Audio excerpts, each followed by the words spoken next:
tailler, pour vous recadrer,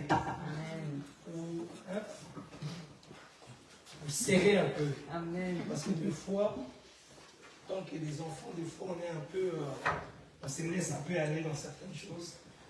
J'aime beaucoup mon père parce qu'il a tendance à me dire des vérités, me recadrer. J'écoute, ça me remet dans le chemin. Quand j'écoute, je dis, ni un mot, ça me travaille. Parce que je me dis toujours, si Dieu l'a mis là, c'est pour m'étaler, parce que j'ai encore beaucoup à apprendre. J'ai encore énormément à apprendre. Et je crois que je suis encore un bébé auprès du Père. Je suis encore en train d'apprendre. Et moi, c'est un homme que c'est vraiment, la Bible nous conseille de honorer les serviteurs de Dieu. J'aimerais vraiment, c'est la première fois qu'il vient ici. C'est la première fois qu'il vient ici. J'aimerais honorer vraiment ce papa, vraiment que Dieu a mis dans mon chemin, avec le prophète, le prophète Longo, vraiment pour nous former. On apprend, on continue à apprendre, on a des formations. Je souvent dis à vous, les pasteurs, les hommes de Dieu, vous n'avez pas les formations. On a un père, Dieu nous a fait grâce d'avoir un père qui est depuis des années dans la foi, qui a plusieurs pasteurs dans le monde. Dieu, vraiment, c'est pas pour le flatter, c'est pour honorer ce que Dieu fait dans sa vie. Mon ami, le prophète Edem, qui me disait une histoire en Guinée, les muets parlaient. Les sourds, il me disait, pendant qu'il prêchait, les gens fouillaient dans la salle parce que quelqu'un s'est transformé en lion. Quelqu'un s'est transformé en lion. L'évangile, ce n'est pas un jeu. En Guinée, quelqu'un s'est transformé en lion. Les gens avaient peur. Les gens fouillaient. Imaginez-vous quelqu'un dans la salle, l'émotion descend, quelqu'un devient un tigre, un lion. Hein? Les gens commençaient à trembler, à avoir peur. Il a pris de l'eau, il a lancé, la personne est devenue normale. Un jour encore, ces témoignages, il faut, des fois, souvent on a tendance à donner les témoignages des hommes de Dieu quand ils sont morts. Mais quand ils sont vivants, on fait semblant. Hein? C'est un jour, il a pris de l'eau, il a prié, déclaré le sang de Jésus. De l'eau s'est transformée en sang. Parce que Dieu est réel. Amen. Jésus est réel. Ce que j'aime bien chez les papas, c'est l'enseignement. À chaque appel, il me rappelle toujours, il faut enseigner les peuples. Il faut enseigner le peuple. Il faut enseigner le peuple. Et aujourd'hui, vraiment, on a cette grâce. Il est parmi nous. Il va vraiment nous faire du bien. Moi, j'ai mon cahier avec un bic. Sors ton bic avec un cahier. Et souvent, on a tendance à venir dans l'église, écouter l'enseignement. On n'écrit pas, on pense, on enregistre tout. C'est pour ça que quand on pose des questions après, on est bloqué, on commence à se gratter la tête. Parce qu'on retient, quand on prêche, on ne retient pas assez. C'est toujours mieux d'écrire. Et si vous n'avez pas, ça sera sur live sur notre page, l'Armée Céleste. Allez revoir des vidéos. C'est comme ça qu'on grandit.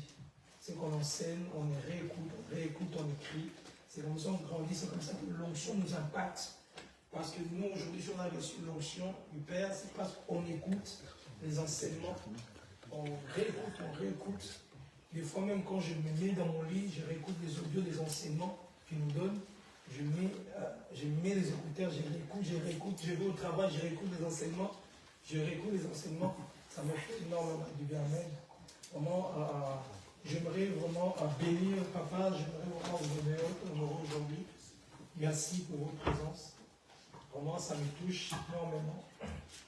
Et vous avez trouvé un temps, vous êtes énormément occupé, vous avez trouvé un temps de venir dans l'assemblée, jeune assemblée qui a débuté il n'y a pas longtemps. Vous êtes là pour vous soutenir, toujours pour donner un bon conseil. Vraiment, merci beaucoup, papa. Je me remets, est-ce qu'on peut acclamer le Seigneur Jésus-Christ?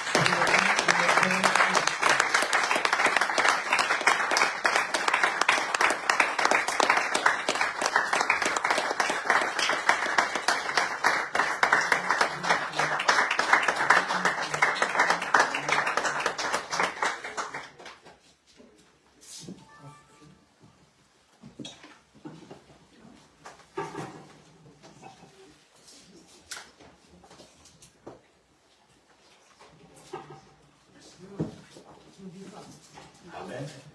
On peut s'asseoir. On a déjà prié. Et l'homme de Dieu dans une prière très approfondie. On n'a plus besoin de faire la prière, mais on a besoin de passer à la parole de Dieu. Amen. Amen. Qui aime le Seigneur au milieu de vous? Amen. Amen. Beaucoup. Que Dieu soit béni. Et bien, nous allons passer à un enseignement qui va nous aider et qui va nous amener à comprendre ce que nous sommes réellement. Et vous vous dites, je suis un tel, je suis un tel, je suis un tel. Ça, c'est vous qui le dites. Amen. Dieu aussi nous révèle ce que nous sommes selon sa parole. Amen. Amen. C'est là où nous allons plus dévérer. Que Dieu soit loué. Alors, je bénis Dieu pour ce jour et pour la grâce qu'il nous fait de nous retrouver encore ensemble. Et pour moi, c'est un honneur aussi d'être reçu par le prophète. Ce n'est pas toujours évident que quelqu'un vous cède sa chair pour prêcher. Parce que la chair pastorale, ce n'est pas un endroit où on vient faire des aventures, où on vient jouer. C'est là où Dieu descend pour donner la vie aux gens. Ce qui fait qu'on ne peut pas céder sa chair à n'importe qui. Je l'ai dit souvent en formation, je dis, on ne peut pas donner la chair pastorale à n'importe qui. Yes, amen, Il faut amen. être très sûr de la personne qui prêche. Amen, amen, yes. Ce qu'on dit, c'est la chair, ça taille la destinée de ceux qui sont à l'église. Amen. Dieu soit loué. Alors j'ai un petit message qui s'intitule « Activez votre niveau », je vais dire ça, votre second niveau de vie. Activez votre second niveau de vie. C'est là le message que nous allons prêcher. Hein? Amen. Vous allez dire comment. Et par là, on va trouver dans la Bible. En fait, pour chacun de nous, il y a un second niveau de vie que Dieu a préparé. Mais très souvent, nous nous laissons demeurer dans la vie dans laquelle nous nous retrouvons. À savoir, il y a deux types de naissance pour un être humain. La première naissance, la naissance biologique. Nous naissons de nos parents, ainsi de suite. De là, nous bénéficions les chromosomes, nous bénéficions les ADN, nous bénéficions tous les liens parentaux qui rentrent en nous, qui peuvent créer beaucoup de choses dans notre vie. Cette naissance est appelée naissance adamique. C'est-à-dire nous sommes nés comme les enfants d'Adam, dans le péché. Nous sommes condamnés par ces péchés. Et la deuxième naissance vient une naissance que nous recevons en Jésus-Christ. Lorsque nous acceptons Jésus comme Seigneur et Sauveur. Par cette naissance, la Bible dit, nous sommes devenus les enfants de Dieu. Nous sommes dans les livres des Jean, chapitre 3. Versets 3 à 6. Vous pouvez passer au premier verset. Je vais donner beaucoup de versets, je lis moi. Ça, c'est un défaut que j'ai, mais je donne beaucoup de versets, je lis moi. Et vous devez vérifier vos versets. La Bible nous dit ceci, il y avait un homme qui s'appelait Nicodème. Nicodème, c'était un souverain sacrificateur. Au temps de Jésus.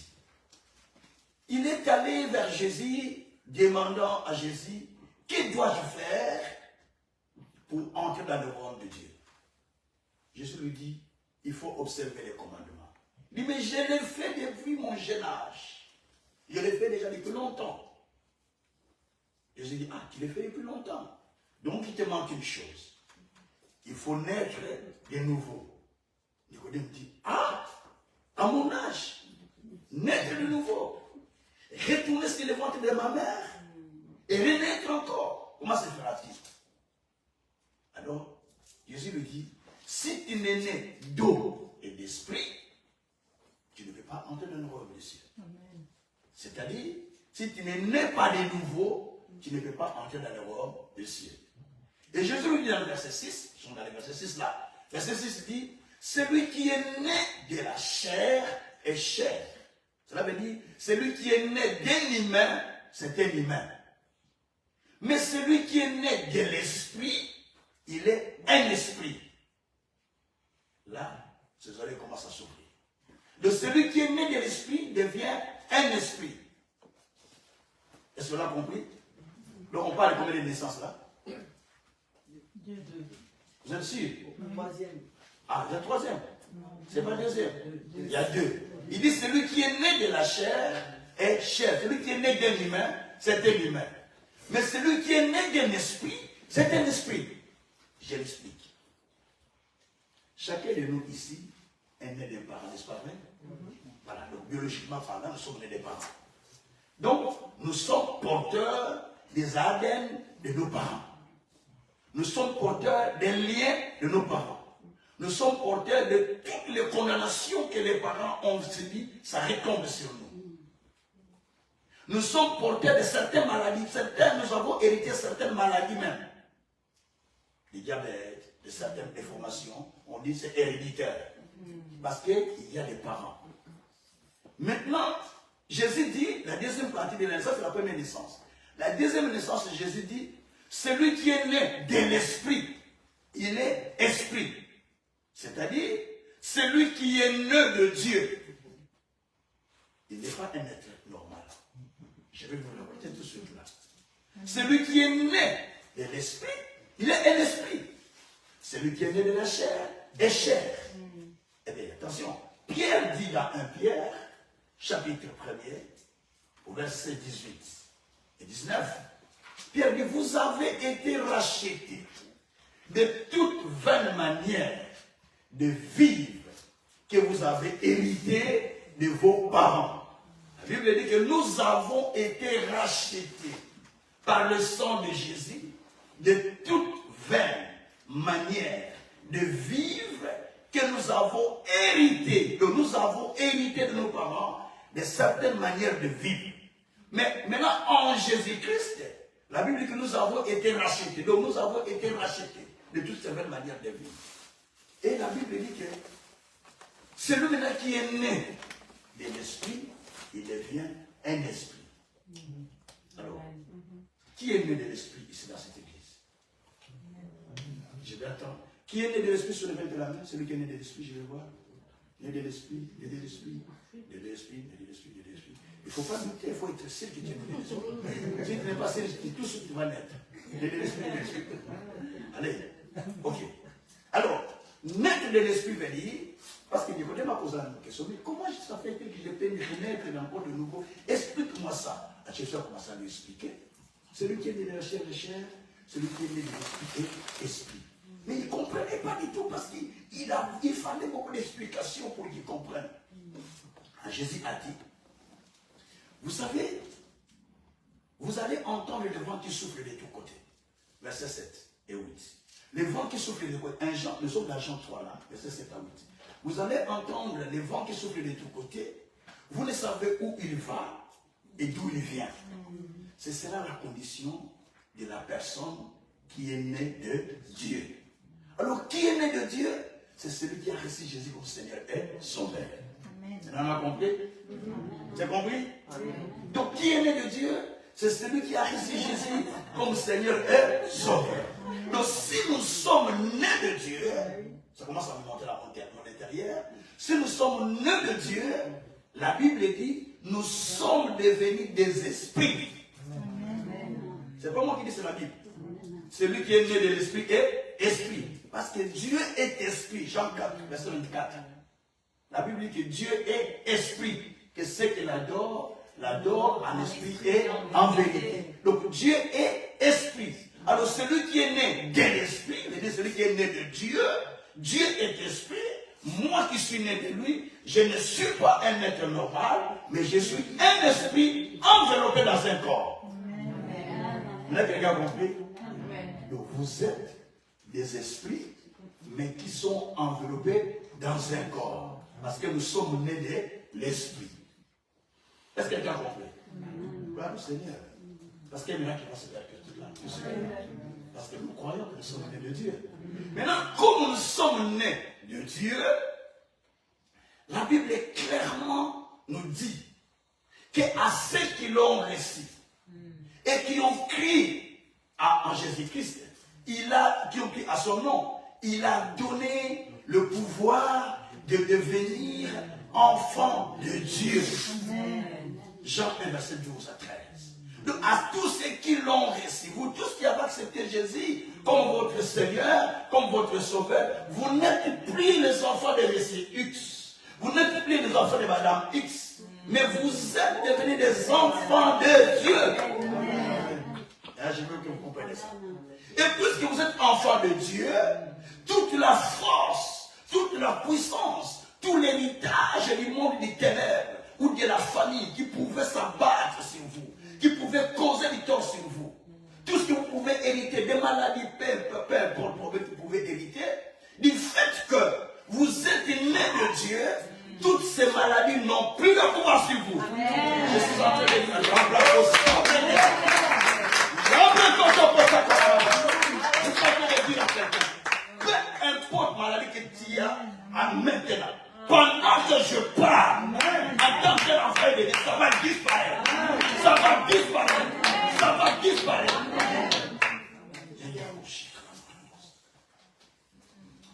Bien aimé, la seule chose qui change notre vie, votre compréhension de la vie que vous avez ici en Jésus-Christ.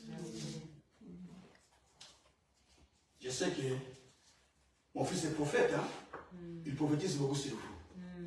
Mais la chose qui va vous changer, quelle est la compréhension que vous avez de la vie que vous avez ici en Jésus-Christ? Ça va vous stabiliser. Ça va vous rendre des hommes stables et des femmes stables. Grâce à notre Seigneur. Et la Bible dit maintenant, voilà, ça c'était, cette introduction est importante pour vous, pour que vous compreniez ce que j'ai dit. Alors, mon terme que j'ai dit, comme je l'ai dit, s'intitule « Activez votre second niveau de vie ». Donc, il y a un second niveau de vie pour chacun de nous. La vie que nous avons n'est pas la fin de notre vie. La situation que vous traversez n'est pas la fin de votre vie. Les épreuves que vous vivez n'est pas la fin de votre vie. Tout cela peut arriver, mais juste pour activer la personne qui est destinée que vous soyez. Amen. Pour activer ce que vous devez être à l'intérieur de vous. Et c'est très important. Alors, quand nous parlons d'activer le second niveau de vie, on va lire un verset de Romains chapitre 8. On est au verset 28 jusqu'au verset 30. Romains chapitre 8. On va aller au verset 28 jusqu'au verset 30. Dieu soit loué. Romains 28. Voilà, 28. On va lire verset... Non, Romains 8, pardon. Romains 8, pardon. Il n'y a pas de Romains 28. Hein. Romains 8. Romains 28 n'existait pas. Romains 8. On est au Romains 8 et on est au verset 28 jusqu'à 30. Il y a un bon lecteur dans votre église? Est-ce qu'il y a un bon lecteur dans cette église? Amen. Je demande un bon lecteur. Amen. Je sais pourquoi je demande. Je vais entendre un bon lecteur. Amen. Voilà. Lis mon frère. Je lis les Écritures. Du reste, nous savons que Dieu fait concourir toutes choses pour le bien de ceux qui sont aimés Dieu et qui ont été appelés selon le dessein de Dieu. D'abord, je vais expliquer. On dit du reste, je sais que toute chose contribue, concourt au bien de ceux qui aiment Dieu et de ceux qui sont appelés selon les desseins de Dieu, selon le plan de Dieu. Toutes les situations qui arrivent dans notre vie viennent parce qu'il y a les desseins de Dieu qui sont préparés. Parce qu'il y a le plan de Dieu qui a été fait. Et cela vient pour nous canaliser, pour nous orienter à vivre ce que Dieu a voulu pour chacun de nous. La Bible dit que je sais, du reste, toute chose contribue, concourt au bien de ceux qui aiment Dieu et de ceux qui sont appelés selon ses desseins. Cela veut dire quoi? Chaque situation que vous vivez dans votre vie, cela contribue à vous amener à vivre les plans que Dieu avait dessinés pour vous. Amen. Ah, je vous explique. Vous avez connu l'histoire de Joseph de la Bible. Ok. Joseph de la Bible, c'est un homme qui avait eu un rêve. Des rêves. Dans ses rêves, le premier rêve, il a vu le soleil, la lune, les étoiles s'incliner devant lui. Dans son deuxième rêve, il a vu, il était en train de faire des gerbes avec son frère, ses frères dans les champs, mais les gerbes de ses frères se flétissaient devant lui. Il explique à son père, parce qu'il n'a pas l'interprétation de la rêve. Vous savez, par moment, vous pouvez avoir des rêves, mais vous ne savez pas l'interprétation. Alors il faut venir chez le prophète qui vous l'explique. Ou quelqu'un qui a l'interprétation pour vous l'expliquer. Tous les rêves ne savent pas les interpréter. Il faut quelqu'un qui a la grâce d'interpréter. Et moi, Dieu m'a fait ce don, je l'interprète comme vraiment. Donc tout ce que tu reçois quand tu dis, je te le dis. Et parce que c'est un don que Dieu m'a donné, chacun a son don. Donc, Joseph a les rêves, mais il a les dons de rêver, il n'a pas les dons d'interpréter. C'est-à-dire, quand tu n'as pas les dons d'interpréter, tu n'as pas les dons de comprendre ce qui t'a été montré. Est-ce que quelqu'un a compris? Yes. Il se voit, beaucoup de gens font des rêves, le matin se réveille, il ne sait plus retenir les rêves. Ça vous arrive, n'est-ce pas? Des fois, on rêve, on dit, mais qu'est-ce que cela voulait dire? Qu'est-ce que cela voulait dire? Qu'est-ce que cela voulait vraiment dire? Qu'est-ce que cela voulait vraiment dire? Tu commences à te poser des questions parce que tu ne sais pas interpréter. Donc il faut chercher quelqu'un qui connaît et qui te l'explique. Et ça se passe comme ça. Alors ce jour-là, il rêve, il explique à son père lui explique les rêves. Son père lui dit, écoutez les rêves que tu as ici, tu veux dire que toi tu vas régner sur nous? Moi, ta mère, tes frères, nous allons nous incliner devant toi. C'est ce que tu veux dire. C'est ça la signification du rêve en fait. Joseph était éveillé, il a dit, ah, donc il y a quelque chose qui m'attend donc. Il a compris. Mais la personne qui faisait les rêves un jour, on les prend par ses frères, on les jette dans les citernes. On le dépouille de sa robe, de sa tunique. Les rêves n'étaient pas là. Les rêves étaient toujours là. Vous êtes d'accord avec moi? Les rêves qu'on lui a montrés étaient toujours là. Mais on va les vendre chez les Madians, comme un esclave qui va aller travailler. Les rêves étaient toujours en lui. Parce que Dieu a parlé. Les rêves qu'il a vus, c'est ce que Dieu a décidé pour lui depuis le ciel. Que Joseph, ce que je t'ai montré là, c'est ça ta vie que tu dois avoir là. Je ne sais pas si vous comprenez. Hein? Je parle d'activer votre cerveau. Yes. Donc Joseph croyait qu'en portant la robe de multicolores différents de ses frères, je suis au top. Parce que mon père m'aime beaucoup. Et il s'est contenté de ça. C'est comme ça que tout le monde s'est connu. Mais moi j'ai ma maison, j'ai mon mari, j'ai ma femme, j'ai ça. Il s'est contenté à ça et c'est fini là. Alors que Dieu a une autre dimension de vie qu'il a préparée pour toi. Il n'est pas trop tard pour Dieu. Après 100 ans, il a eu l'enfant. Et il a vécu la gloire de Dieu jusqu'à 165 ans. Parce que chez Dieu, ce qu'il a préparé pour toi, ça doit s'accomplir. Alors, maintenant là, Joseph, j'explique pour que vous compreniez quand je parle de l'activation. De Joseph a eu ses rêves, c'est-à-dire que Dieu lui a montré la vie qu'il devait avoir. Il continuait à vivre tout en croyant qu'un jour, il va régner sur plusieurs personnes. Même quand il était vendu, il est devenu serviteur dans la maison de Potiphar, mais dans sa tête, même si je suis serviteur là, mais dis-moi, il y a un plan qui a été préparé. Il y a une seconde vie qui m'attend. Il faut que j'active ce niveau de vie qui m'attend de la part de Dieu. Parce que Dieu l'a déjà montré, donc je dois devoir le vivre un jour. Et il était là en train de servir. Mais Abédéla, vous connaissez l'histoire, la femme de Potiphar le cherche à sortir avec elle, avec lui, pardon, et là il refuse. Mais là, on va l'accuser, violeur, et on le met en prison. Maintenant qu'il est allé en prison, mais le rêve que Dieu lui a montré était toujours en lui. Aïe, aïe, aïe. Je vais vous expliquer. Le rêve était toujours en lui.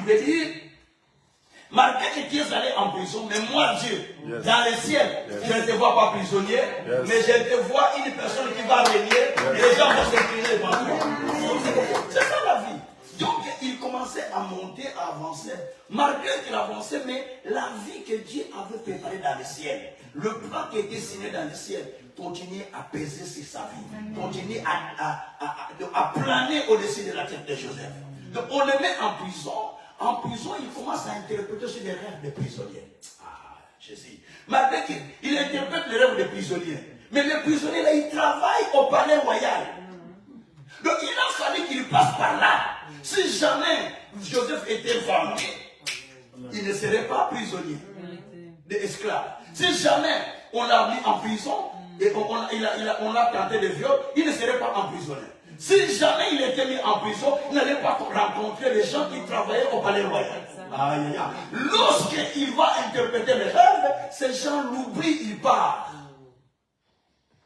Quelqu'un peut t'oublier. T'en fais pas. Un mari, un homme, un ami, il peut t'oublier, peut te décevoir. Mais Dieu ne peut pas te décevoir. Les amis peuvent vous décevoir, mais Dieu ne peut pas te décevoir. Dans ce pays où nous sommes, Dieu s'est servi de moi pour des gens qui ne marchaient pas, qui marchent. Il m'appelle même plus aujourd'hui. Des blancs comme des noirs, je vous dis la vérité. Il ne m'appelle même pas. C'est moi qui appelle, je dis, je n'appelle plus. Parce que les gens oublient les bienfaits que Dieu fait au travers de nous. Même si les gens oublient, mais Dieu n'oublie pas. Les gens peuvent t'oublier, mais Dieu ne t'oublie pas. Ne soyez pas dessus parce que les gens vous ont oublié. Parce qu'il y a une vie qui doit être activée qui est au ciel. Alors qu'est-ce qui s'est passé? Et on va voir que Joseph est parti. Joseph est parti en prison. Et en prison, il a commencé à interpréter les rêves. Et finalement, il est arrivé à interpréter les rêves de Pharaon, où il est devenu le premier ministre. Allez, c'est pas seulement premier ministre, il a eu 4 titres le même jour. Premier ministre, gouverneur, le gouverneur du pays, gestionnaire de tous les biens du roi. Je ne sais pas si vous savez ça. Parce qu'il a reçu plusieurs titres au même moment. Ce que Dieu avait proclamé dans le ciel, cela a été activé sur la terre. Écoutez-moi vous expliquer. Cela veut dire, quand nous lisons ce texte que le frère vient de dire, toute chose, concourt bien de ce qu'il devrait dire, toute situation que tu traverses, ça contribue au plan que Dieu a préparé pour toi. Si quelqu'un te déçoit, dis Seigneur merci, parce que ça m'amène à vivre le même plan que Dieu a préparé pour toi. Si quelqu'un te rejette, dis Seigneur merci, parce que ça contribue au plan que Dieu a préparé pour toi. Si tu as perdu un travail, dis Seigneur merci, parce que ça contribue au plan que Dieu a préparé pour moi. Je parlais avec quelqu'un il y a longtemps, je disais, il a commencé à prénommer, oui j'ai perdu mon travail, parce qu'il y a un, je vais tuer la personne. Je dis, hé, ça ne sert à rien. C'est parce qu'il y a un autre plan qui t'attend. Il y a un autre plan qui t'attend qui sera plus meilleur. Un jour il vient avec eux. Ah, pasteur, merci. Oh, j'ai trouvé plus meilleur que ça. J'ai pas bien que ça. Je dis, voilà, que ça contribue. Que la situation que tu vis contribue au plan de Dieu à ton voisin. C'est que j'ai vu, ça contribue au plan de Dieu. C'est que j'ai vu, ça contribue au plan de Dieu. Alléluia. Amen. Alors continue les textes, mon frère. J'explique verset par verset. C'est important ça. Après nous allons faire la prière. Au verset 29, les Écritures disent ceci. Car ceux qui l'ont connu d'avance, il les a aussi prédestinés à ceux qu'il a connu d'avance, pas ceux qui l'ont connu. Ceux qu'il a connu d'avance. Voilà. Il les a prédestinés à être conformes à l'image de son Fils. Afin qu'il fût le premier-né d'un grand nombre de frères. Jusque là. Asseyez-vous. Ce qu'il a connu d'avance, il les a prédestinés à être semblables à son Fils Jésus-Christ, qui est le premier-né de la famille. C'est-à-dire, moi, je ne sais pas si c'est toi, c'est ton cas aussi. Vous, c'est mon cas. Mais moi, j'ai dit moi, je suis le petit frère de Jésus. Amen. Amen. Yes. Yes, yes, yes. Mais je vous dis ce que j'ai lu, non? Yes, Mais yes, c'est ce que yes. je viens de lire, non? Yes. Et la Bible dit que ceux qu'il avait connus d'avance, il les a prédestinés. Une prédestination.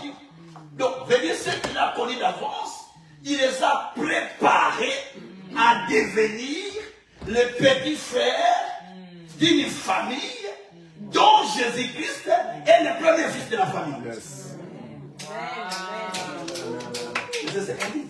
C'est-à-dire, nous sommes les frères et sœurs de notre Seigneur Jésus-Christ. Amen. Yes. Voilà pourquoi la Bible dit, dans Ephésiens 2, verset 6, la Bible dit que il nous a ressuscités ensemble avec lui Jésus et il nous a fait asseoir avec lui dans les lieux célestes. Cela veut dire, quand Jésus mourait, nous aussi nous mourions avec lui.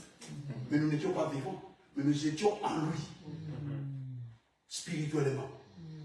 Et quand Jésus était ressuscité, nous aussi nous étions ressuscités avec lui. Je vais lire ce verset, je vais donner un autre verset qui confirme ça. Et la Bible dit que maintenant, nous sommes avec lui dans les lieux célestes. C'est-à-dire, moi et Jésus, nous sommes dans le même canapé. Yes. Oui, et ça c'est le c'est comme moi qui dis. Il dit que nous sommes assis avec lui dans les lieux célestes. C'est-à-dire que si Jésus est assis sur le canapé, moi et lui nous sommes assis dans le même canapé. Ce n'est pas historique. C'est pourquoi les gens ne vivent pas la puissance de Dieu, parce qu'ils prennent des choses de façon historique. Prenez la parole comme étant une parole vivante. Une parole qui vit et qui peut faire des miracles dans votre vie. Moi, je n'aime pas prêcher l'histoire parce que j'ai vécu tout ce qu'on peut lire dans la Bible. À part, je n'ai pas marché sur l'eau. Ça, je n'ai pas marché sur l'eau. Mais j'ai vécu beaucoup de choses, non? J'ai dit ça, c'est parce que j'ai vécu beaucoup de choses. On a 3 résurrections dans mon ministère. 3 fois la résurrection. 3 fois. Donc je n'ai plus peur de rien. Les cancérés n'en parlent même pas. Ici même combien de fois. Il y a un autre qui était condamné à Baume là, à l'hôpital de Baume. Il lui restait quelques jours pour mourir, un de mes pasteurs. Et quand je suis allé dire, frère, tu ne mourras pas. Et monsieur me dit, vous les Africains, vous les Africains. J'ai dit, monsieur, il ne mourra pas.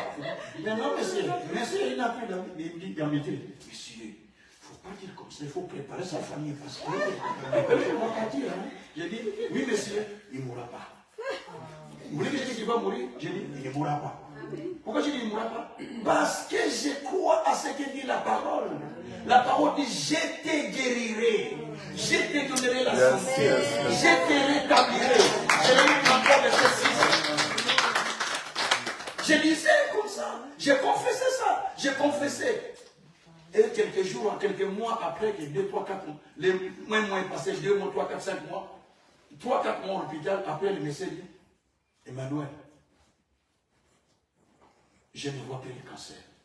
Fais-le comme tu n'étais jamais cancer. Je vais demander un jour, je vais vous prêcher ici, je vais parler avec le prophète. Elle ne me passe complètement guéri du cancer, complètement. Le médecin dit, fais comme ça n'a jamais été, parce que je ne vois aucune trace. Alors il était métastasé, en dernière phase. C'est-à-dire, la parole est puissante pour changer la vie d'une personne. Vous êtes d'accord avec moi? Amen. Alors, vous devez activer votre vie. Ici, on nous explique, je suis en train d'expliquer ce texte, c'est un texte très important. Si vous comprenez ça, vous allez activer votre vie. Alors, on dit que ceux qu'il a connus d'avance, il les a prédestinés à être semblables à l'image du Christ. Donc, moi et vous, nous sommes tenus d'être comme Christ. Amen. Ce n'est pas que nous devons devenir spirituels avec le lombard comme Jésus. Non, non, non, non. Ou la couleur de Jésus. Non. C'est-à-dire, comme nous avons reçu Jésus en nous, la vie de Dieu est entrée en nous. La vie de Jésus est entrée en nous. Tout ce qui était à Jésus est venu en nous. Hier, je lisais un verset qui m'a révolté, my God. Le verset qui m'a révolté, Colossiens 2, verset 9 à 10. Je parlais à quelqu'un qui est malade. Je disais, mon frère, prends ce verset, je vais te sortir tout ce de la maladie. Le verset dit que en lui, Jésus habite la plénitude. La divinité. Hein? corporellement la Yes. plénitude de la divinité. Yes. En lui, Jésus habite corporellement la plénitude de la divinité. Verset 10 dit, nous avons tout reçu en lui. C'est-à-dire que Jésus, en lui, il y a la plénitude de la divinité.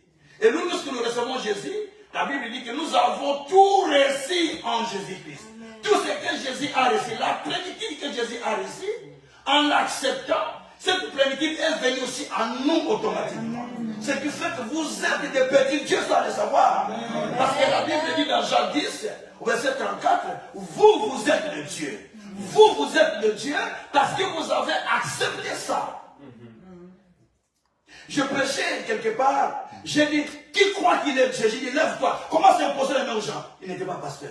Un jeune. Tous les gens par terre. Même les pasteurs par terre. J'ai dit, va prêcher, mettre les mains sur les gens. Parce que j'ai expliqué que vous êtes des dieux. Comment ça te voit que vous êtes? Dis à ton voisin, toi tu es Dieu sur la terre. Dieu. Toi tu es Dieu sur la terre. Toi tu es Dieu sur la terre. Non, toi tu es Dieu sur la terre. Au fait de chaque situation qui vient dans votre vie, Dieu vous fait Dieu. Amen. Vous ne savez pas que lorsque Dieu a tout créé, il a tout fini de créer. Après, il prend les animaux qu'il a créés, il les a amenés vers Adam. La Bible dit, il amena tous les animaux vers l'homme pour voir comment l'homme les appelait. Genèse 2, verset 19.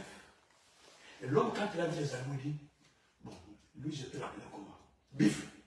Dieu dit, oui, bif. Et lui, éléphant. Il dit, oui, c'est éléphant. Et lui, il dit, lui, antilope, oui, c'est antilope. Et lui, un gibier, oui, c'est un gibier. Donc, tout ce que l'homme disait, c'est que Dieu a dit, oui, j'accepte. Dieu dit oui à ce que vous dites. Amen. Amen. J'ai prêché un message au début de cette année. J'ai dit, dénommez votre année. J'ai dit, vous savez qu'on dit 2024. Le monde entier connaît l'année 2024. C'est Dieu qui l'a dit que ça sera appelé 2024. C'est Dieu qui l'a dit. Non. C'est un homme qui l'a dit parce que c'est un calendrier qui a été fait par Denis le Petit, moine catholique. Il a fait ce calendrier. Et nous tous, nous sommes soumis à ce calendrier. Et nous sommes soumis à l'idée de Denis le Petit qui est mort depuis longtemps. On compte les années 1901, 1801, 2000. Nous sommes soumis à l'esprit de Denis le Petit. Est-ce que vous avez compris? Dieu a dit oui, j'accepte ce 2024. Dieu aussi a accepté 2024. Maintenant, c'est toi qui dis cette année, pour moi, ce n'est pas l'année 2024, mais pour moi, c'est mon année de changement. C'est mon année de transmission. C'est mon année de différence. C'est mon année de guérison. C'est mon année de miracle. C'est mon année de mariage. C'est mon année de restauration. J'ai dit oui. C'est ce qu'il a dit, je le ferai. Alléluia. Parce que la Bible dit dans Nombre 14, verset 28, Dieu dit, je te traiterai selon les paroles que tu as dit de ta bouche, qui sont arrivées aux oreilles. Amen. Je vais faire de toi comme tu as dit. Je suis en train de dire à quelqu'un maintenant, Dieu est en train de te donner la vie tel que tu es en train de parler. Amen. Je ne sais pas si tu sais parler, mais Dieu est en train de te donner la vie comme tu es en train de parler. Il faut savoir parler. Écoutez, ce n'est pas que parce que vous avez la bouche, vous savez parler. C'est du mensonge. Parler, ça s'apprend. On apprend à l'enfant de parler. Et quand vous devenez chrétien, vous devez apprendre aussi à parler. Apprendre à tes membres à savoir parler. Il y a le langage spirituel. Le langage spirituel, c'est parler tel que la parole de Dieu parle. Amen. Jésus s'est retrouvé devant Lazare. Tout le monde disait, il est déjà mort. Ah, ça fait 4 jours. J'ai dit, quoi? Ça fait 4 jours qu'il est mort. Si tu étais là. Jésus dit, Marie, arrête. Ton frère n'est pas mort. Il reviendra à la vie. Il dit, non, ça fait 4 jours. Enlève la pierre. Non, Seigneur, il va sentir mauvais. Chut, il ne sentira pas mauvais.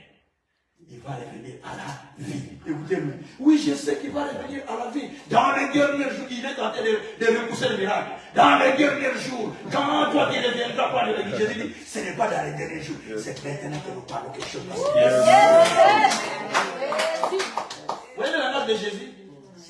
Viens poser positif ton langage. Positif ton langage. J'ai pas fait beaucoup, hein, c'est normal. Viens positif ton langage. Positif ton langage. Donc, ici, je voulais dire simplement que activez votre vie, c'est-à-dire vous amenez, vous rendez réel la vie qui était préparée au ciel sur cette terre. C'est ça, activer la vie. Vous rendez réel la vie qui vous était destinée dans le ciel, vous les rendez réel sur la terre. Quand Joseph était en train de partir, ça et là, prison, d'abord esclave, prison, ainsi de suite, mais dans le ciel, Dieu ne le voyait pas prisonnier, mais Dieu avait préparé une vie pour lui, qui devait s'accomplir. Et cette vie s'est accomplie. Tel que vous êtes là, chacun a une vie qui doit s'accomplir, mais qui a été fait déjà depuis le ciel, mais qui n'est pas encore accomplie. Voilà pourquoi la Bible dit, on va continuer, ne vous en faites pas. Voilà pourquoi la Bible dit, dans Éphésiens au chapitre 1er, verset 3, la Bible dit ceci. Ne lis pas, je donne seulement les versets, écrivez. Moi, mon texte de base, c'est ce texte que nous sommes. Tous les versets que je donne, écrivez, je suis en train de commenter. Donc, la Bible dit d'ailleurs, dans Éphésiens 1, verset 3 et 4, la Bible dit que nous sommes bénis de toutes sortes de bénédictions spirituelles dans les lieux célestes en Jésus-Christ. C'est-à-dire, tel que nous sommes là, nous sommes bénis de toutes sortes de bénédictions spirituelles dans les lieux célestes. J'ai dit, nous souvent nous prions, Dieu bénis-moi, oui, parce que c'est un langage habitué. Mais en réalité, en Jésus, nous sommes déjà bénis depuis longtemps de toutes sortes de bénédictions qui est spirituelle dans les lieux célestes. Verset 4, c'est très fort ça. La Bible dit que en lui, vous avez été déjà choisis ou élus à être ses fils d'adoption pour servir à la gloire. Donc en Jésus-Christ, nous avons déjà été, avant que Jésus ne vienne sur la terre, Dieu nous avait déjà choisis. Avant que nous ne soyons ce que nous sommes, Dieu nous a déjà connus. Il nous a choisis pour être ses enfants d'adoption. Donc Dieu nous a adoptés comme ses enfants. Mais avant même que Jésus ne vienne, nous étions déjà connus de la Bible. Nous étions déjà connus. Et la Bible dit, nous étions connus pour que nous devenions les enfants de Dieu par l'adoption, afin que nous soyons ceux-là qui servent à la gloire. Donc ta vie, c'est une vie qui doit être glorieuse. Dis à ton collègue, ma vie doit être glorieuse. Ma vie doit être glorieuse. Je déclare tout ce qui amène la confusion dans ta vie, tout ce qui amène la déception dans ta vie, tout ce qui amène la confusion dans ta vie, je l'arrête au nom de Jésus. Je suis en train de dire à partir de cet après-midi, ta vie devient une vie glorieuse au nom de Jésus.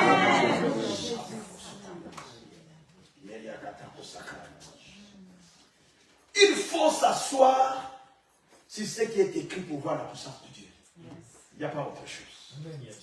S'asseoir sur ce qui est écrit. Je me suis retrouvé en Suède. Alors, j'étais en pleine prédication. Parce que j'ai déjà fait toutes mes prédications et j'étais ici. J'étais logé dans la maison d'une femme qui était veuve, une de mes filles. J'avais ouvert une église à l'époque en Suède, c'est elle qui dirigeait. Alors, elle m'amène son ami qui avait un enfant qui était muet, l'enfant de 4 ans. Et puis, donc son ami, enfin, l'ami, elle a invité son ami de venir à la maison, mais expressément. Et l'enfant était muet. Il avait plus de 4 ans. 4 ans et demi, je pense. Alors, quand elle est venue, on était là. On était même à table. Elle est rentrée. Elle a dit, ah, ça c'est notre pasteur, c'est notre papa. Mais appelle-tu mon papa? Notre papa, c'est notre pasteur. Il dit, ok. Et puis, vous êtes assis. J'ai dit à la femme, ça va? La femme ne parlait pas. Et puis la femme dit, papa, non, lui ne parle pas. Hein. Je dis, comment il ne parle pas? Il dit, non, il ne parle pas. Je dis, tu dis bien, lui, il ne parlait pas. Je dis, confirme qu'il ne parlait pas. Oui, papa, il ne parlait pas. Je dis, non, il parle. Il dit, non, papa, il parle. Je dis, ma fille, il parle. Il dit, non, il ne parlait pas, papa. Il est dit, oui. Je dis, non, il parle. Je ne priais pas, je ne prêchais pas. Il dit, non, il parle pas. Je dis, non, j'ai dit qu'il parle. Je dis, pourquoi il parle? Parce que l'enfant qui naît, la Bible dit que les enfants, Psaume 127, verset 3, les enfants sont un don qui vient de la part de Dieu. Proverbe 10, verset 22, la bénédiction que Dieu donne n'apporte jamais des chagrins. Ésaïe 65, verset 20 à 23 à peu près, la Bible dit que vous n'aurez pas les enfants pour les voir périr. Ésaïe 49, verset 24, la Bible, verset 25, la Bible dit que je combattrai tes ennemis, mais je sauverai tes fils. Ésaïe 54, 13, la Bible dit que tes enfants seront disciples de l'Éternel. Je dis, maman, comment tu me dis que cet enfant ne peut pas parler qu'il est disciple de l'Éternel? Il dit, mais oui, mais le médecin a déclaré. J'ai dit, non, il va parler. Papa, on a été là, on a été au croisade d'un tel homme de Dieu. J'ai dit, ce n'est pas un problème de l'homme de Dieu. C'est un problème de compréhension, que tu comprennes que cet enfant n'est pas né pour être un malheur pour toi, mais il est né pour être une bénédiction. Il m'a regardé, j'ai dit, oh, je ne savais pas, j'ai dit, viens mon fils. Et là, il ne comprend pas, on va venir. J'ai touché ses lèvres, j'ai commencé à prier. J'ai sorti mon sac, j'ai pris l'huile qui était dans mon sac, j'ai mis dans mes lèvres. J'ai touché, j'ai brûlé les lèvres. Je parle. J'ai dit, tu t'appelles comment? Directement, il a dit, non, quand j'ai dit, je ne sais pas, il n'a pas parlé. J'ai laissé. J'ai dit, tu t'appelles comment? Il n'a pas parlé, je lui ai laissé. Et quand on a commencé à manger là, j'ai entendu mon frère dire, maman, il parle, je parle, je commence à parler. Il a commencé à pleurer. J'ai dit, c'est parce que tu as accepté que l'enfant doit parler, il a parlé. La vie que tu as, cela est venu en toi parce que tu l'as accepté. La vie, c'est un choix. Ce que tu as choisi, c'est ce qui va t'arriver. Ce que tu penses, c'est ce qui va t'arriver. Je ne pense pas négativement. Je ne parle pas négativement. Je ne vois pas les choses négatives. Vous voyez comment j'ai vu? 62 ans. Jamais je parle négativement. Jamais je parle, donc je parle positivement. Je pense positivement. J'agis positivement. Moi, les paroles ne passent pas dans ma tête. Tout ce que vous regardez sur les Facebook, les réseaux sociaux, moi je ne regarde pas. Parce que ça va détruire mon onction. Ça va détruire mes pensées.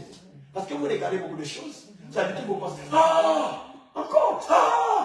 Mais ça influence votre vie. Ce que vous regardez, ce que vous entendez, ça influence votre vie. Laissez votre enfant dans les réseaux sociaux, même s'il est hyper intelligent, il va perdre l'intelligence.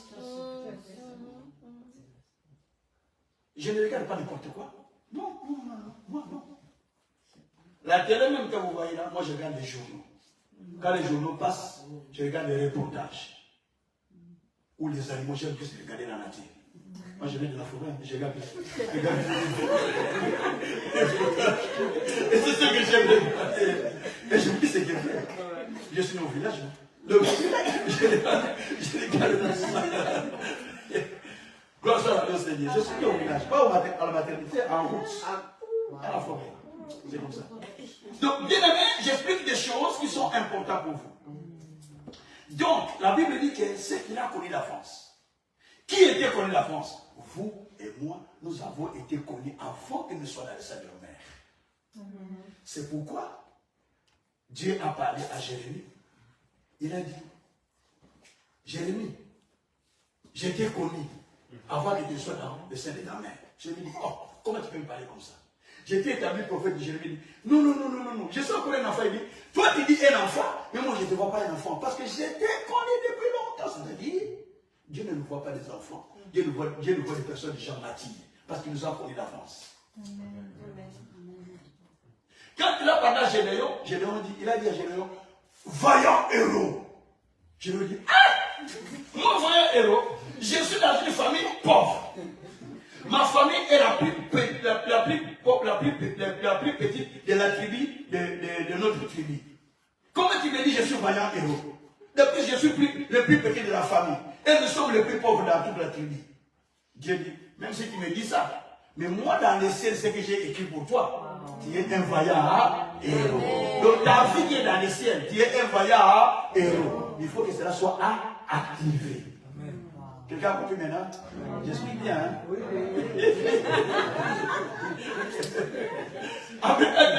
Il a dit que tu es un vaillant héros. Écoutez, je lui ai dit, pour que je croie, et reste là. Je pars chercher l'offrande. Il est allé chercher l'offrande, il l'amène à Dieu.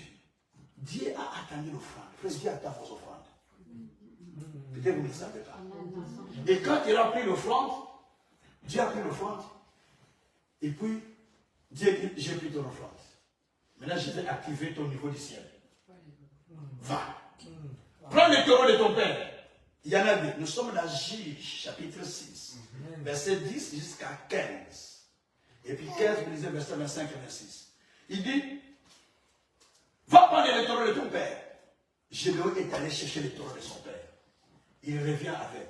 Écoutez, il a dit que sa famille est la famille la plus pauvre. S'il prend les deux taureaux, il donne. C'est-à-dire qu'il s'appauvrit encore davantage. Mais il est allé prendre les taureaux qui ne sont pas à lui, mais qui sont à son père. Vous comprenez bien? Il est venu donner à Dieu. Dieu a dit sacrifier. Quand il a sacrifié ces taureaux, Dieu dit même tu peux aller dormir. Quand il est allé dormir, après Dieu est venu la nuit. Il dit, Gédéon. Après tout ce que tu as fait, donc tu as déjà activé ta vie. Il te reste une étape. La dernière étape, il faut aller renverser l'autel qui est dans la maison de ton père. Il y a une table qui est là. On a mis des idoles. Renverse-les. Et quand ça va tomber, ta vie va changer. Là, c'est activé. Hein. Il est allé maintenant. Il a fait 3 étapes. Il a amené l'offrande. Il a amené les sacrifices. Et puis, il a amené les sacrifices des taureaux. Et puis, il est allé renverser la table dans la maison de son père. Écoutez.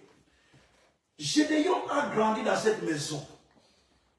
Il n'a jamais vu que dans la maison de son père, il y avait une table avec des idoles, une table table mystique, ou avec des idoles, tout comme ça. Il n'a jamais vu ça.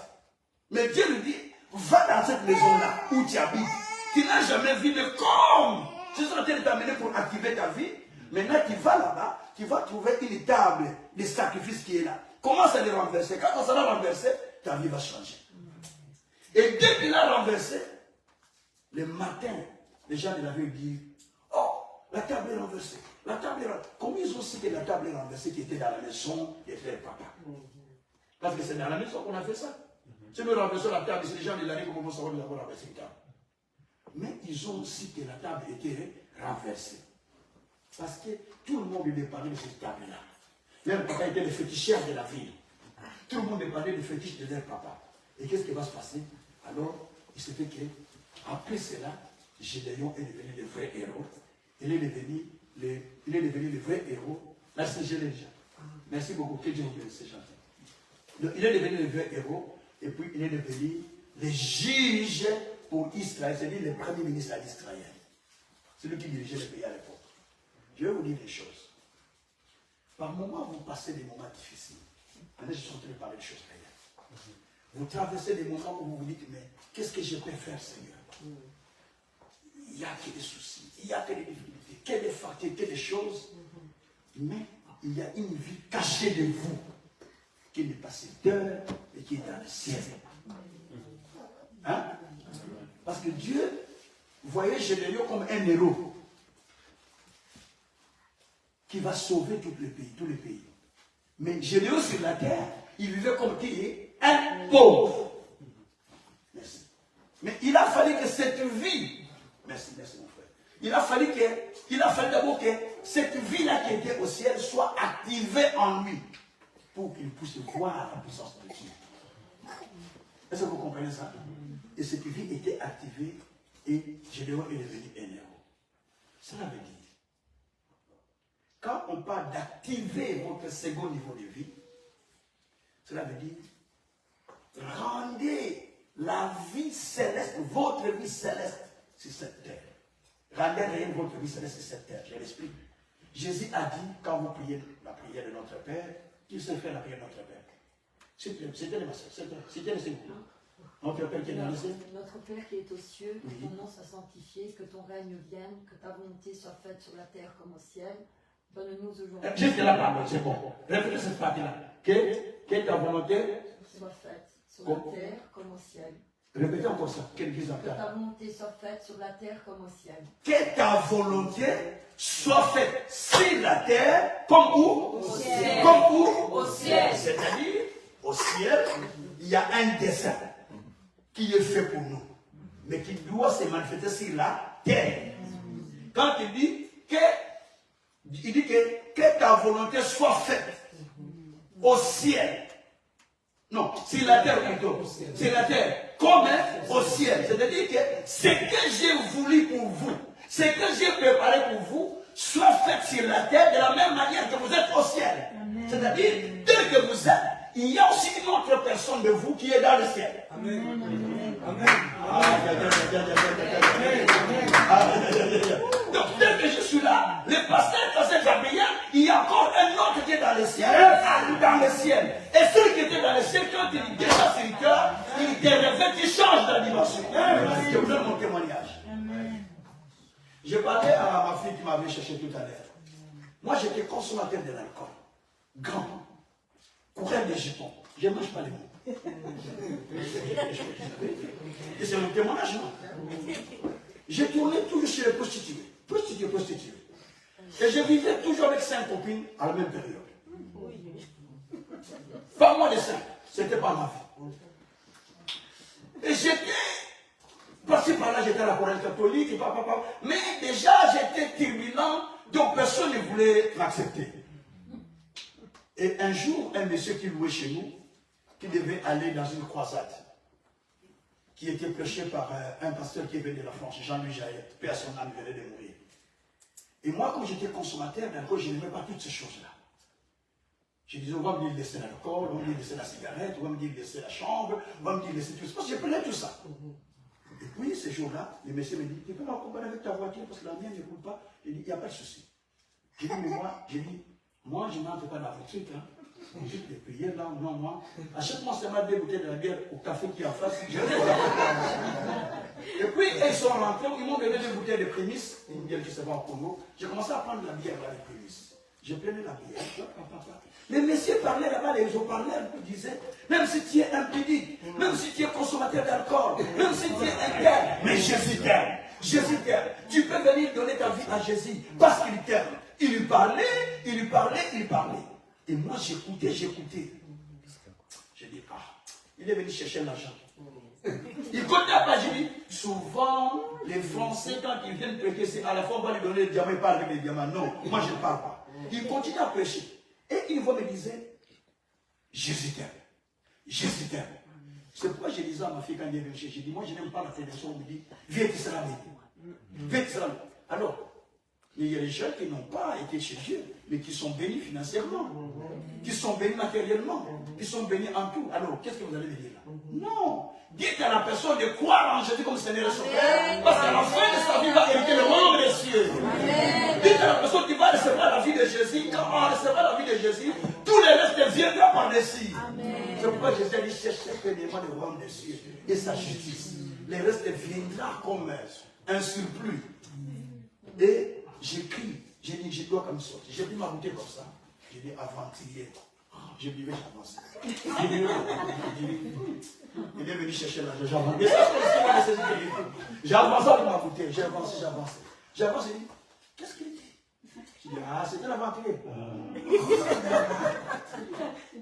J'avance, j'entends, Jésus t'aime. Même si tu es impédique, Jésus t'aime. J'avance, l'esprit m'a pris. Jésus. Je commence à trembler. Jésus. Je commence à crier Jésus. Et le protocole est venu me chercher. Quand le protocole est venu me chercher, directement, il m'a pris. Il m'a mis avec ma bouteille à main. J'ai crié Jésus. Il m'a pris, il m'a mis les vents. Vous avez déjà vu quelqu'un qui s'est converti avec la bouteille de la bière à main. Moi, je me suis converti avec la bouteille de la bière à main. Pour dire que j'étais un grand consommateur. J'arrive là, directement. L'homme de Dieu me prend, il commence à prier, il dit, oh, cet homme sera un grand homme de Dieu. Amen. Il va commencer à bouger le monde. Dieu va l'utiliser puissamment. Il a prié et c'est fini. C'est un Français, Jean-Louis Jaillet, vient de mourir il n'y a pas longtemps. J'ai dit, ok. Et je suis rentré. Quand on est rentré à la maison, j'étais tout triste. J'ai dit, je vais tout abandonner. J'ai commencé à passer la vie que j'ai mené les copies. J'ai dit, mais si je retourne, je vais aller encore en enfer parce que le passage, je vais aller en enfer. Ça. Des fois, la tendance de fumer ma vie, il dit, il faut que je fume. Mais je sens la vie me dit, ne fume plus. Mais le soir, j'ai fumé. Je vais prendre la bière, mais ça ne passe pas. Et, comme ça, et puis, c'est comme ça, c'est parti. Et j'ai donné ma vie à Jésus. Amen. Je me suis engagé. Depuis 1984, j'avais 23 ans jusqu'aujourd'hui. Alléluia. Jamais reculé. Je me suis attaché à Dieu parce que Dieu m'a dit, je ferai de toi un grand homme. Amen. Et maintenant, j'avais fait les études de technique industrielle. Et à la fin, j'ai commencé à travailler. Un jour, j'ai travaillé comme ça. Et puis, on a démarré une machine. Lui, il a sauté, il est tombé sur moi. J'ai dit, ça ne fait plus. J'ai dit, je ne ferai plus ce boulot. J'ai dit ça comme ça moi-même, de moi-même. Et j'ai entendu la voix de Dieu me dire, j'ai été créé pour aller libérer les gens qui sont captifs. Amen. J'ai dit, c'est ce que je veux faire. Donc, Dieu, en me voyant, il avait une vie qu'il avait préparée pour moi. Vous aussi, il y a une vie qui était préparée pour vous. Mais cette vie est dans le ciel. Mais vous devez l'activer. Pour l'activer, il faut naître d'abord de nouveau. En acceptant Jésus comme Seigneur et Sauveur. Et quand vous l'acceptez, Dieu commence à vous amener maintenant dans son processus pour accomplir ce qu'il avait préparé pour vous. Quelqu'un peut dire Amen. Amen. Je vais mettre la fin, en fait. Je suis vers la fin de ma prédication. Je vais, parce que demain je serai avec vous, non? Je vais continuer encore dans ce débat de demain. Alors, aujourd'hui je vais parler seulement de l'activer. Demain je vais vous expliquer comment activer. Alors, bien aimé, en vous, il y a une personne que Dieu a créée, qui doit sortir. Qui a un bébé ici, qu'on amène un bébé, s'il vous plaît? Un bébé? Maman Pasteur, donnez-nous le bébé, s'il vous plaît. Frère, tu vas prendre le bébé, parce que je vais montrer l'exemple sur le bébé. Voilà. Ça, le fils du prophète, c'est ça? Oui. Les gars, cet enfant, quand vous l'envoyez, quand vous le voyez plutôt, vous le voyez, vous l'appelez un bébé, n'est-ce pas? Mais Dieu ne l'appelle pas bébé. C'est ça le problème. Parce que quand Jérémie a dit, je suis encore un enfant, Dieu a dit, ne dis pas que tu es un enfant. Donc Dieu ne voyait pas un enfant. Dieu a dit, non, ne dis pas que tu es un enfant, mais j'étais établi déjà un prophète. Donc cet enfant n'est pas un enfant. Suivez-moi bien. N'est pas un enfant. Je vais vous expliquer ce qui se passe dans le monde. Physiquement, c'est un enfant. Physiquement, c'est un enfant. Mais dans le monde spirituel, Dieu ne le voit pas un enfant. Quand Jésus est venu sur terre, on l'a appelé l'enfant. Luc dit, Luc 1, verset 60, 71, je voulais dire 60, 71, 71 à 74, la Bible dit, un enfant vous est né, mais un fils vous est donné. Il a dit, un enfant vous est né, mais un fils vous est donné. Donc c'est un enfant qui était né de Marie, mais c'est un fils qui était de sacrificateur. Est-ce que tu comprends? Donc il est né, mais il était fils. Est-ce que vous comprenez ça? Donc cet enfant aussi, on le voit un enfant, mais ce n'est pas un enfant, mais c'est un fils. C'est pourquoi Ésaïe 49, retenez ce verset bien. Ésaïe 49, verset 1 à 2. La Bible dit que Dieu dit, Jérémie dit, avant que je ne sois dans le ventre de ma mère, tu m'avais choisi. À la naissance, tu m'avais établi. Écoutez-moi bien. Avant que tu ne sois dans le ventre de ta mère, Dieu t'avait déjà choisi. On dit avant, c'est-à-dire que tu n'étais pas encore conçu. Mais tu étais déjà choisi. Et quand tu étais né, Dieu dit, il t'a déjà établi. Donc à la naissance de chaque enfant, on s'établit sur la terre. On sait qu'on doit être. Si cet enfant deviendra un jour le premier ministre en Belgique, c'est-à-dire qu'il est déjà, il est grandi avec cet esprit de premier ministre. Notre premier ministre il n'est pas devenu, mais il était déjà depuis le ventre de sa mère. C'est la prédestination. Il grandit avec. Il vit avec. Joseph n'est pas devenu roi, n'est pas devenu gouverneur en Égypte parce que Pharaon l'a établi, mais parce que Dieu l'a déjà fait, qu'il sera puissant, qu'il sera grand, déjà pour commencer à fléchir devant lui. Donc ce que qui deviendra est déjà en toi. Est déjà en toi. Dis à ton voisin, ce que tu dois être est déjà en toi. Est-ce que quelqu'un peut refuser ce qu'il dit? Je refuse ce que je suis alors. Je refuse ce que je suis. Donc ce que tu dois être est déjà en toi. Mais qu'est-ce qui manque? Il faut une activation. Demain, je vais expliquer comment activer. Il ne faut pas marcher. Demain, je vais expliquer comment activer.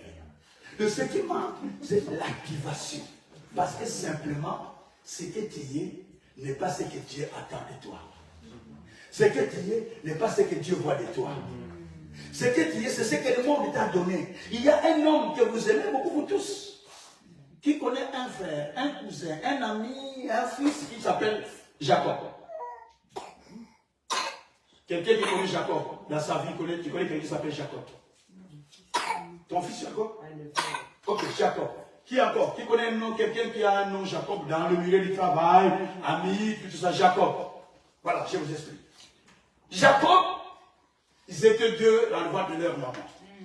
Avant la naissance, Dieu a parlé à leur maman.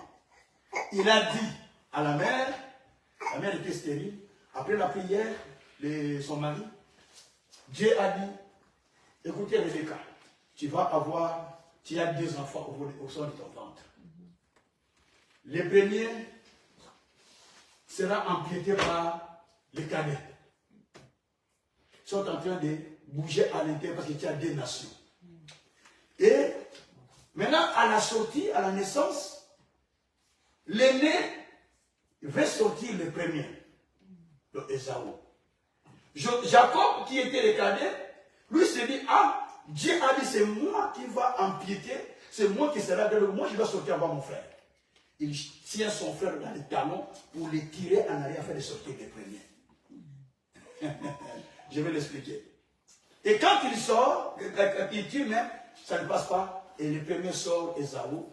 Comme il était roux, on lui donne le nom d'Ésaü. Ésaü veut dire ce qui est roux. Et quand Jacob sort, au lieu de lui donner le nom que Dieu lui a donné, les titres que Dieu lui a donné qui sera grand, on lui donne le nom de Jacob. Veut dire usurpateur. Veut dire voleur de ce qui est à autrui. C'est ça le nom qu'on lui a donné. Suivez-moi bien, c'est là que je peux le dire. Hein? On l'appelle Jacob. Jacob veut dire voleur. Ce n'est pas un bon nom. Hein? Veut dire usurpateur. Veut dire celui qui a pris la place de l'autre. Celui qui veut gagner la place de l'autre.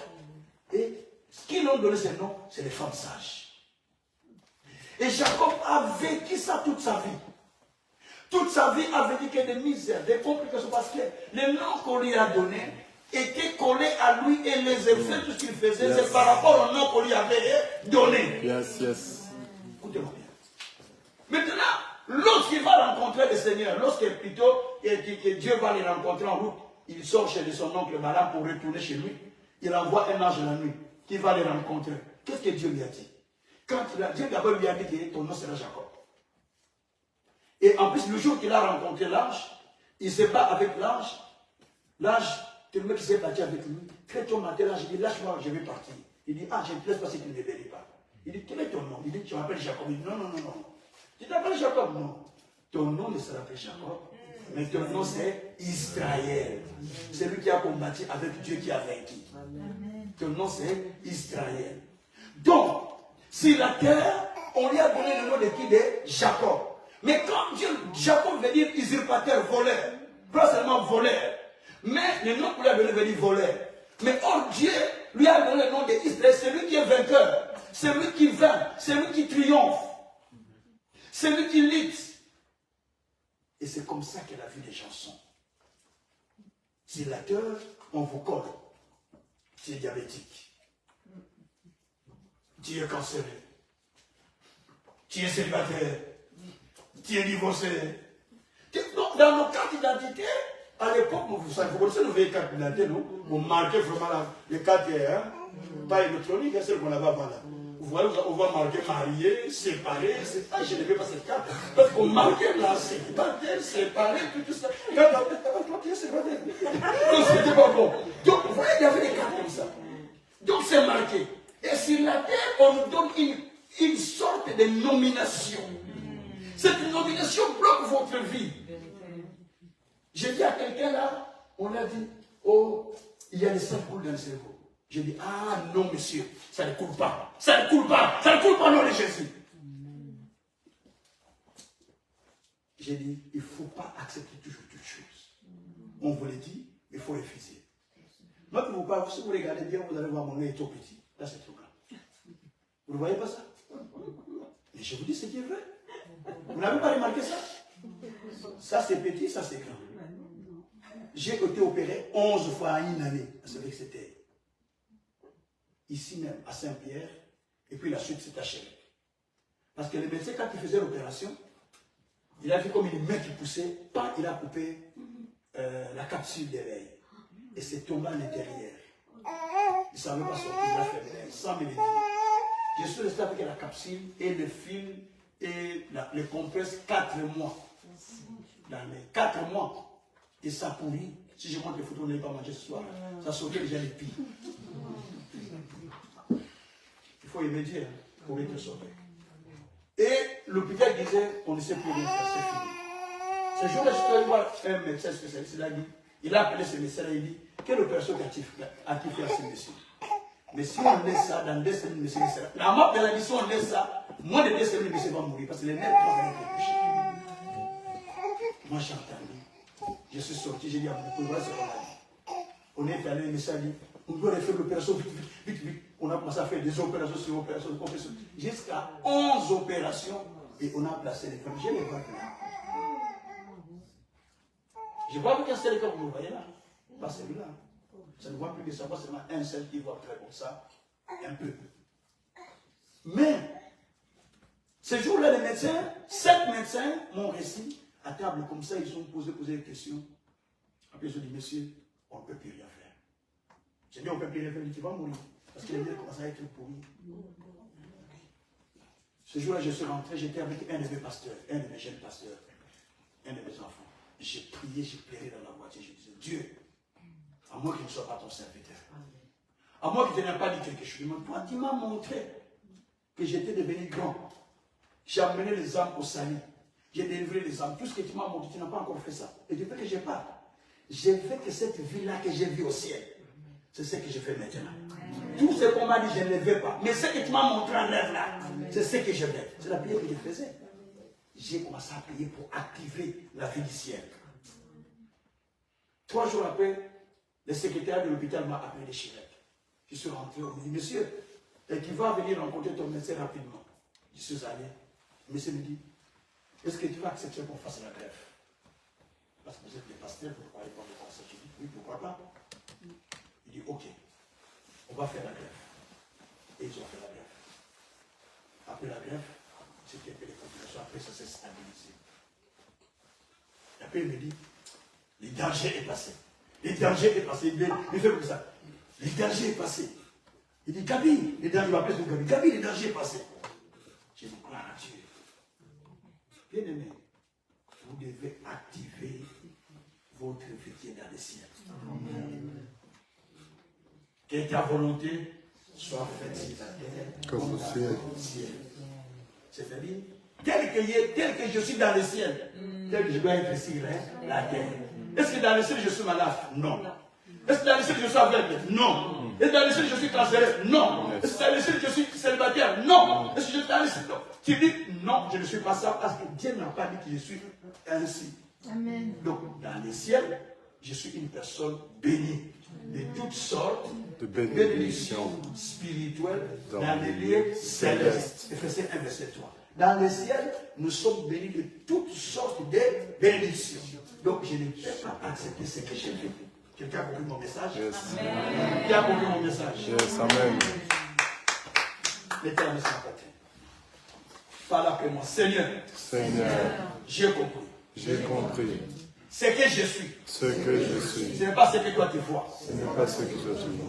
Je vais Je veux que tu me vois que tu me vois sur la terre, sur la terre, comme tu me vois comme tu me vois dans le ciel. dans le ciel. À partir d'aujourd'hui, À partir d'aujourd'hui, cette vie que j'ai, cette vie que je j'ai, ne le veux plus. je ne veux plus, Je ne le veux plus. je ne veux plus. Je veux Je veux la vie la vie qui est dans le ciel, qui est dans le ciel, que tu as préparée pour tu as moi. préparé pour moi. Que cela soit manifeste Cela à se moi. manifeste en moi. Pendant que je parle, Pendant que je parle, je me déshabille je me déshabille de la vie que le de diable la m'a vie qui est revêtue. revêtue. Je me déshabille Je me déshabille de la dignité que le diable a mis sur moi. Par le nom de Jésus-Christ, je m'habille de la vie de Dieu, de la gloire de Dieu, de la justice de Dieu, des miracles de Dieu. À partir d'aujourd'hui, je suis puissant, je suis vainqueur, je suis guéri, je suis grand, au nom de Jésus. Levez-vous, commencez maintenant à bénir le Seigneur. Sharaya, Sharaya. Rebreko Sokoria Baba.